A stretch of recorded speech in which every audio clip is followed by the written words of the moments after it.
In this tutorial, we'll show you how to fix the issue of Steam not opening or launching. If you find this guide helpful, please consider subscribing and liking the video.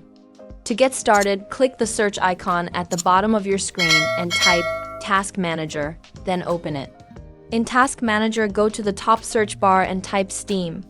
Any Steam-related processes that show up need to be selected, then click on End Task to make sure it's completely closed.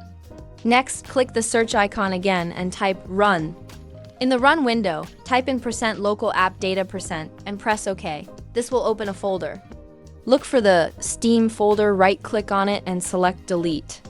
Wait for the deletion to complete, then try running Steam again. If that doesn't work, reopen Task Manager and end any remaining Steam tasks. Then open your File Explorer and go to this PC. From there, navigate to your local disk, open Program Files by 86, and find the Steam folder.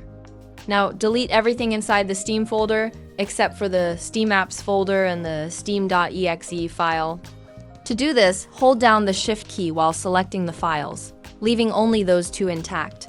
Once that's done, try launching Steam again. Steam will start downloading the necessary files again. Wait for the process to complete, and hopefully this will resolve your issue.